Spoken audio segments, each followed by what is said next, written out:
Hello, ladies and gents, and welcome to Ironside Sheets. It is a beautiful day when I can take nonfiction and take away writing skills that benefit fictional writing. Better yet, lace it with dinosaurs. Steve Brusate, as of the book's published date, and I hope I'm pronouncing his name correctly, is a paleontologist working at the University of Edinburgh. He graduated from the University of Chicago and completed his doctorate at Columbia University. He writes for Scientific American, his research has been published in Science, and he wrote Dinosaur Paleobiology, a leading paleontology textbook. Of course, that information can be procured from the rear inner flap of the book cover. My takeaway lays elsewhere. The Rise and Fall of the Dinosaurs is a fantastic read that is difficult to speak poorly about. The book was a gift, and I burned through it as quickly as I could manage. Granted, I'm stretching the truth a little, but what slowed me down were the sheer information dumps that occurred frequently throughout the book. To mitigate any confusion, Brusatte recalls new information throughout the current chapter as well as those that follow. Not to mention that he, occasionally, writes in sneak peeks in earlier chapters to get the reader's thought processes going. Writing about how dinosaurs took over the planet, ruled their era, and eventually succumbed to natural disasters and faced near total extinction is all well and good, but again, the information deposit to a casual reader interested in dinosaurs can be overwhelming. Instead of leaping from point A to point Z, Brusatte takes the scenic route.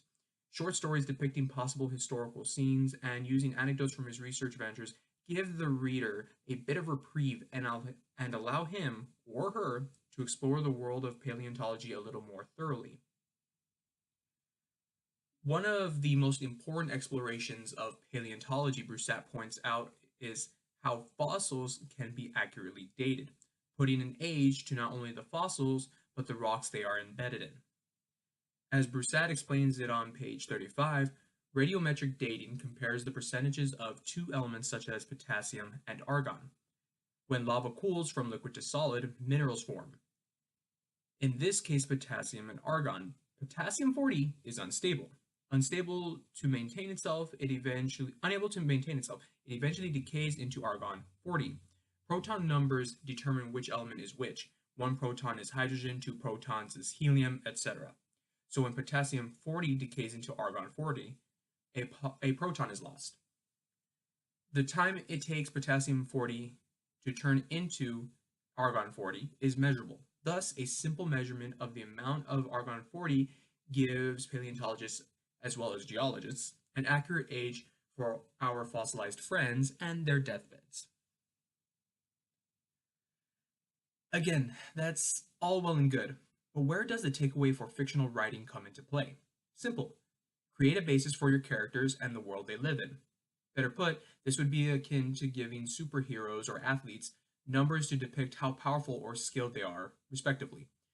In fiction, create a basis, a set of facts where the audience can say, I know this to be true, and work from there. This is akin, I apologize for the word akin repeating, to the power levels in anime such as Dragon Ball or the Seven Deadly Sins.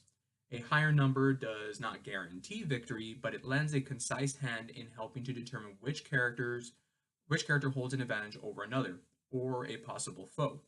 Granted, there's no need for numbers determining raw power. Skill sets earned through time, effort, and training, and ranking based on overall performance are equally as effective. Important is it to have the anchor, for the anchor allows exploration and development as radiometric dating aids with the development of the dinosaur and general fossil timeline. As mentioned before, Brusatte does not merely continuously spit out information about dinosaurs and fossils, he punctuates the information with stories depicting dinosaurs in their natural habitats, and tangential information regarding paleontologists, both professional and no, and their contributions to the field. Here is where I took the most out of the book in terms of fictional writing. Though a storyline is fluid, working through and around characters' decisions and actions, it is not alone and should not be treated as such. Even less prominent characters have a part to play in the grand scheme. Though the main character may be aiming for a certain outcome and should be working toward it, another character may not agree with the actions taken and acts to impede or stop the main character's ultimate goal, or work to clear the path. Either way, the idea should be given time and explored in order to expand the overall scope of the circumstance, coupled with expanding the world in which the characters inhabit. World building. That ends my value of The Rise and Fall of the Dinosaurs in terms of contributions to my fictional writing. However, it is a highly informational book that depicts dinosaurs in their prime, such as how T Rex teenagers put on 5 pounds a day, and adult T Rexes had a bite force of 1.5 tons per tooth. Mind you, that's per tooth. You count all the teeth, it comes out to over 100,000 pounds of force overall, as well as how they got there and how they fell from the throne and went extinct. Went extinct, save for birds.